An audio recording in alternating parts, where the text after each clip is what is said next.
इसके पहले भाग में हमने ये बात की कि समष्टि अर्थशास्त्र, मैक्रो इकोनॉमिक्स और सूक्ष्म लेवल का अर्थशास्त्र माइक्रो में फ़र्क है।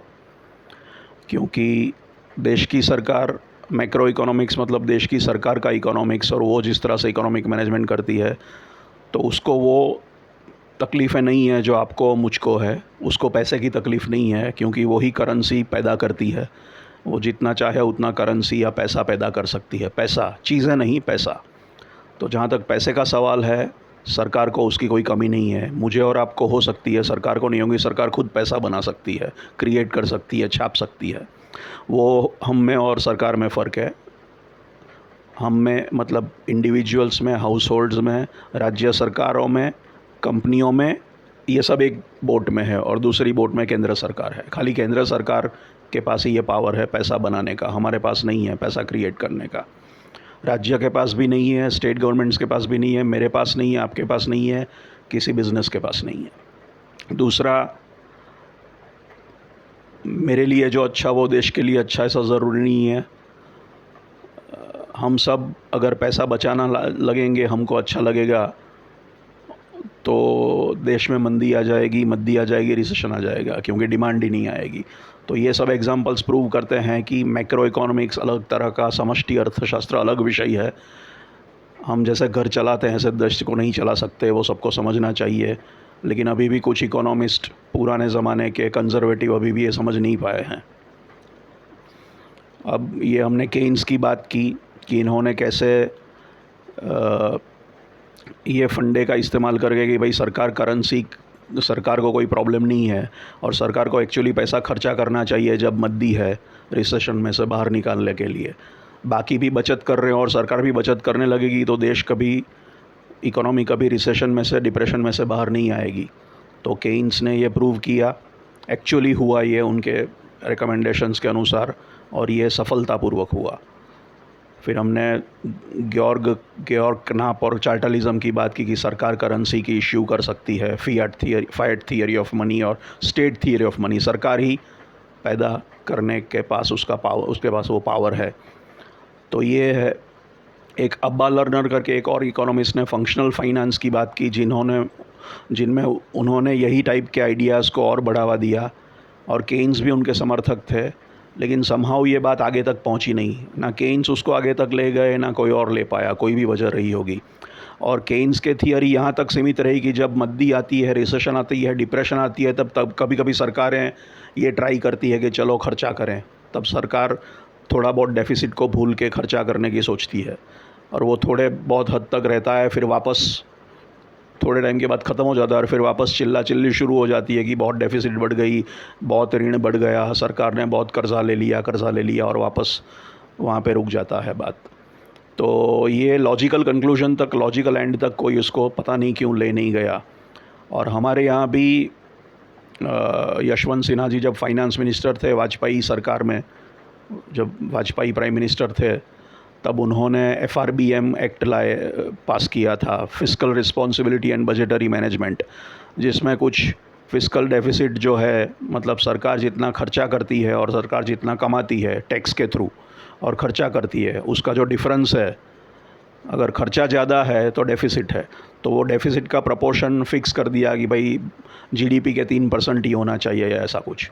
अब ये 3% भी कहाँ से आया पता नहीं, ऐसा कोई आइडिया उनको आया और उन्होंने पास कर दिया, और उसके बाद की सारी सरकारें इसको पकड़ के रखती है और हमेशा ये शब्द यूज़ करते हैं, फिस्कली प्रूडेंट होना चाहिए, पैसे खर्च फालतू में नहीं करने चाहिए, पैसे कहाँ से आएंगे, सरकार के पास पैसे नहीं है, सरकार के पास टैक्स नहीं आता है तो सरकार पैसे कहाँ से लाएगी, सरकार तो खर्चा करनी चाहती है लेकिन सरकार के पास पैसा नहीं है।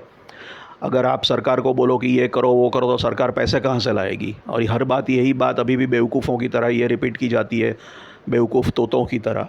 और अभी भी ये समझ में नहीं आता है कि भाई सरकार को पैसा कमाने की ना ज़रूरत है, और पैसा कहाँ से आएगा, सरकार की मन से आएगा। सरकार RBI को बोलेगी कि मेरे को इतना दो या इतना छापो, हो गया काम, और उसकी चिंता करने की ज़रूरत नहीं कि कैसे चुकाएंगे, क्योंकि चुकाना किसको है, मुझे ही, मेरे को चुकाना है। तो उस डेट का कोई मतलब नहीं, डेफिसिट का कोई मतलब नहीं। तो डेफिसिट कंस्टेंट नहीं हो सकता। सरकार चाहे इतना खर्चा कर सकती है डेफिसिट की चिंता किए बगैर।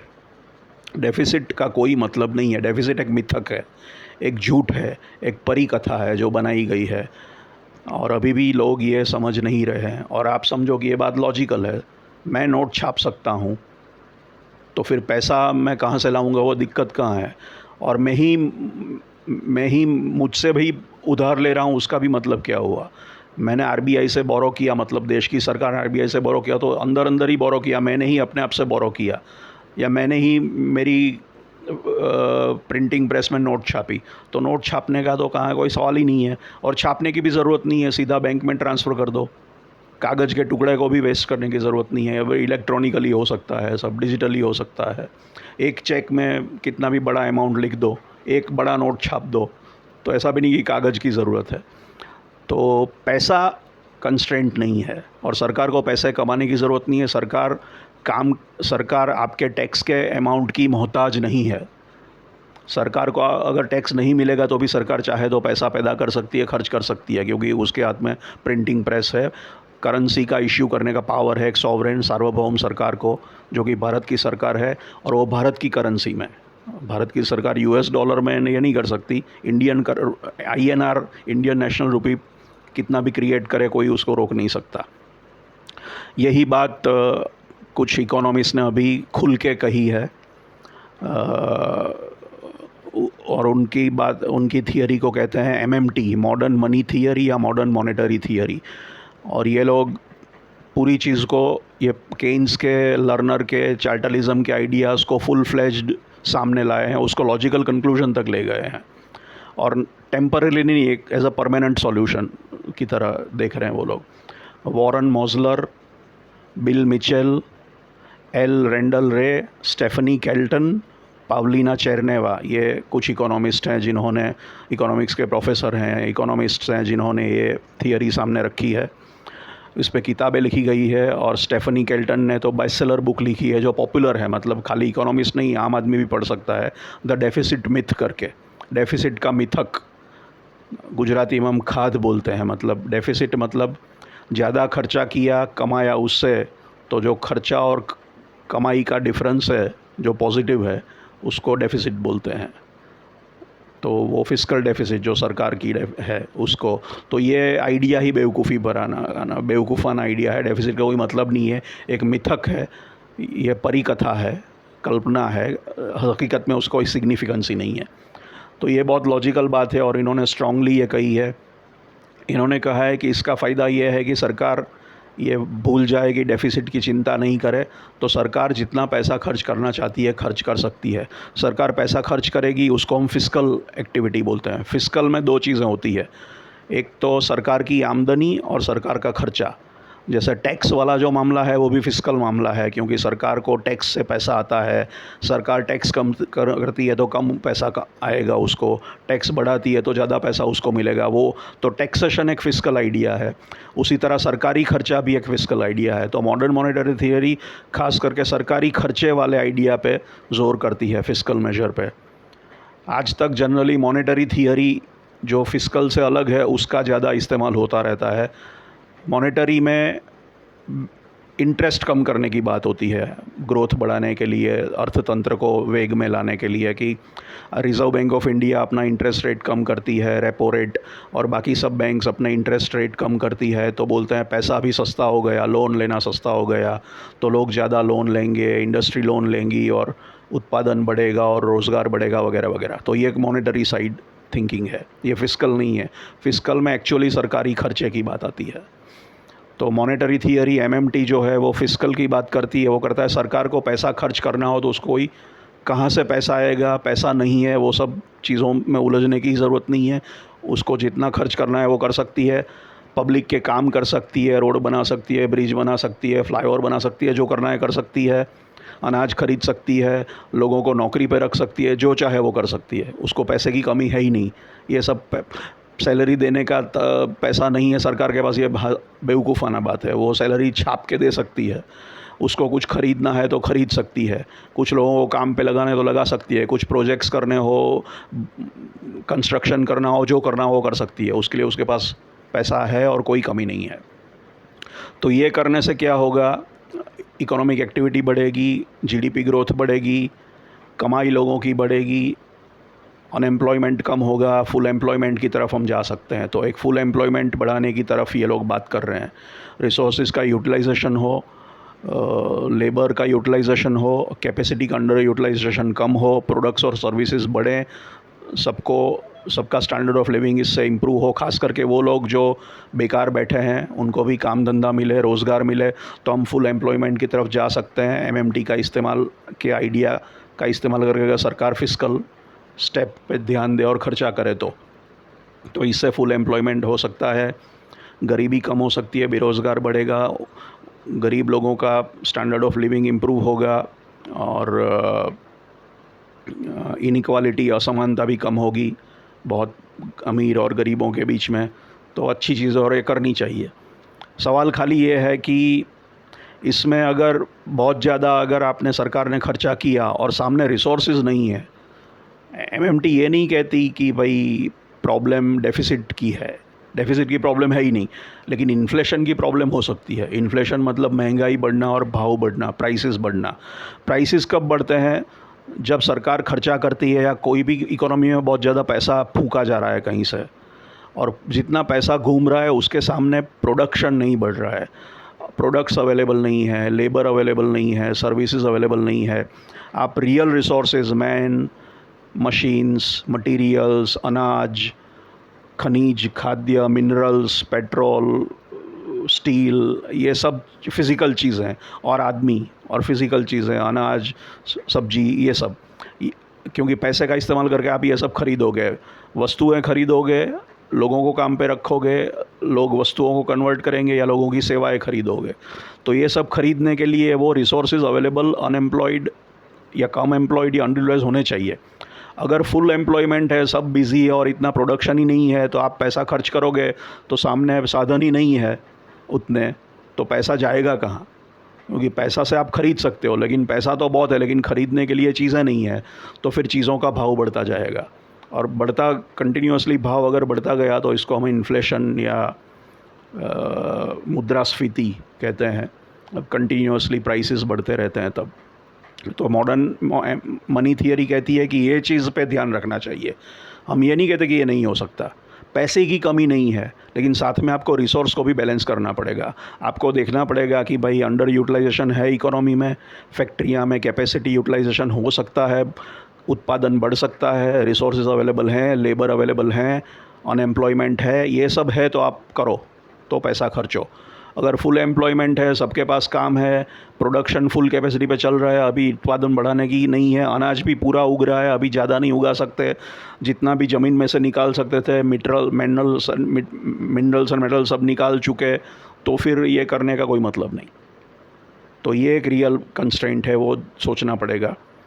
तो एमएमटी ये कहती है, ये नहीं कहती कि ये करने से कुछ नहीं होगा, लेकिन ये कि, और मैं मानता हूँ कि हम ये कर सकते हैं, क्योंकि हमारे देश में बेरोज़गार की समस्या तो है ही किसी न किसी स्वरूप में, और मैं नहीं मानता कि हम इस लेवल पे हैं कि सारे रिसोर्सेज यूटिलाइज है, सब फुल एम्प्लॉयमेंट है।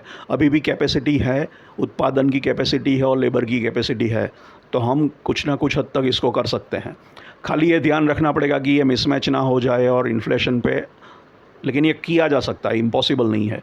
दूसरा, जब खर्चा, सरकारी खर्चा बढ़ता है, पैसा बहुत, लोकल करेंसी बहुत घूमने लगती है, बहुत अवेलेबल हो जाती है, तो फॉरेन एक्सचेंज पे असर पड़ता है, क्योंकि रुपया ज़्यादा है और डॉलर कम है आपके पास, तो डॉलर के सामने रुपये का एक्सचेंज वैल्यू डाउन होगा, तो रुपया सस्ता हो जाएगा। रुपया सस्ता होगा तो आपके इंपोर्ट्स महंगे हो जाएंगे, तो डिवैल्यूएशन, डेप्रिसिएशन वाली करेंसी की कीमत कम होती है।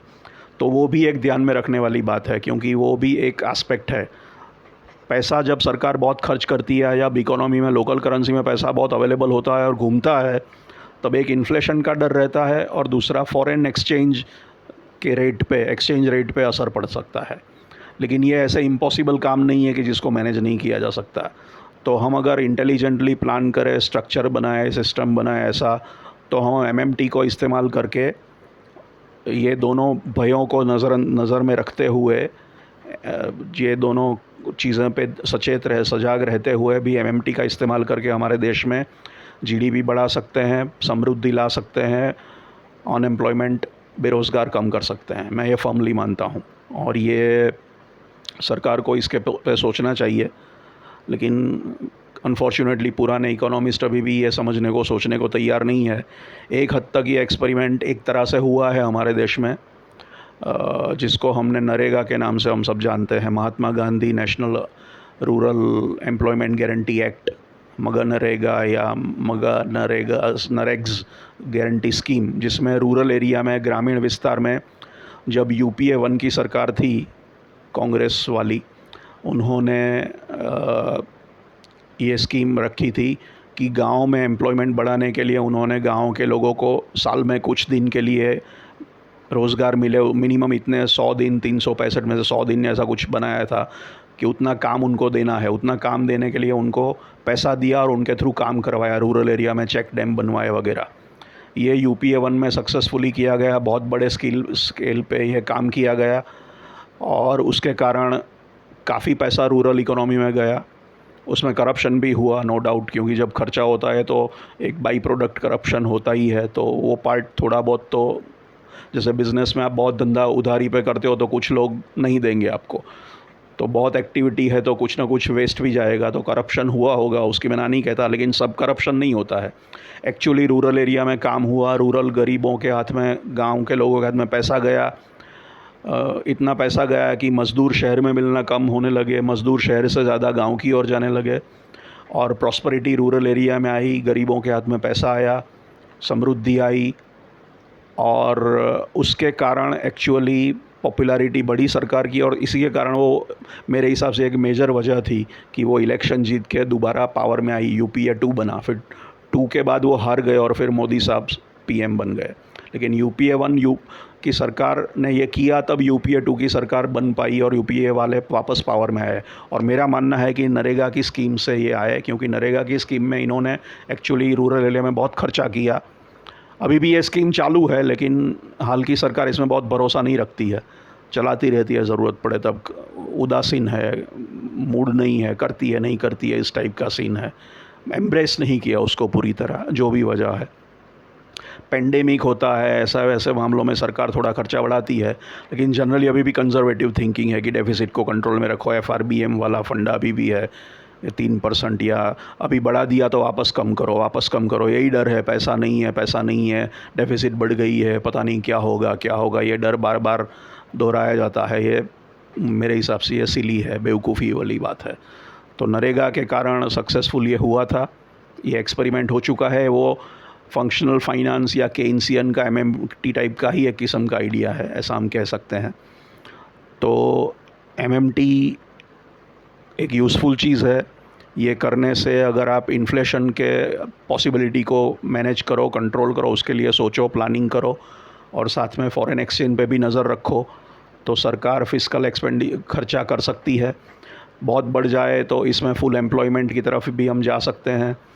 अगर इन्फ्लेशन बढ़ता है तो एमएमटी वाले कहते हैं कि टैक्स बढ़ा दो, ताकि आप ज़्यादा पैसा जो घूम रहा है उसको खींच लो बाज़ार में से, तो इन्फ्लेशन कम होगा। तो टैक्स बढ़ाने से अगर बहुत पैसा आपने सरकार ने खर्च कर दिया और मुद्रास्फीति इन्फ्लेशन बढ़ गया, तो आप टैक्सेशन बढ़ा के सरकार पैसा वापस ले लो। ये एक उनका आइडिया है, अगर इन्फ्लेशन बढ़े तो क्या करना चाहिए।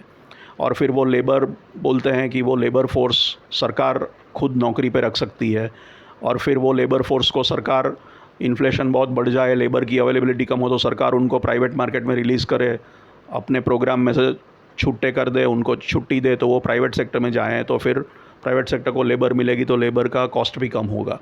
ये सब मेजर से इन्फ्लेशन को बैलेंस किया जा सकता है। सो ये उनके आइडियाज़ हैं। तो बेसिकली ये सब आइडियाज़ पॉसिबल हैं। तो एमएमटी का बेसिक फंडा है कि भाई फिस्कल डेफिसिट को छोड़ दो, उसको भूल जाओ, वो मिथ को भूल जाओ, खर्चा करो, खाली 2 ही चीज़ का ध्यान रखो, एक इन्फ्लेशन और एक फॉरेन एक्सचेंज में जो गड़बड़ी ना हो जाए बहुत बड़ी, कि मैनेज ना हो सके। उसके लिए प्लानिंग, स्ट्रक्चर वो सब करोगे, तो उसके कंस्ट्रेंट्स के अंदर ये सोच के अगर आप एमएमटी करोगे तो डेफिनेटली एम्प्लॉयमेंट बढ़ पाएगा, असमानता कम होगी, जो लोग वंचित हैं, गरीब हैं, उनका जीवन धोरण सुधरेगा, स्टैंडर्ड ऑफ लिविंग इम्प्रूव होगा, उनको सुविधाएं, प्रोडक्ट, सर्विसेज अवेलेबल होंगी, बेरोज़गार कम होगा, गरीबी कम होगी, भुखमरी कम होगी, जो भी कुछ है, और ये एक अच्छी बात है। तो मुझे लगता है सरकार को इसके बारे में गंभीरता से सोचना चाहिए। Thank you.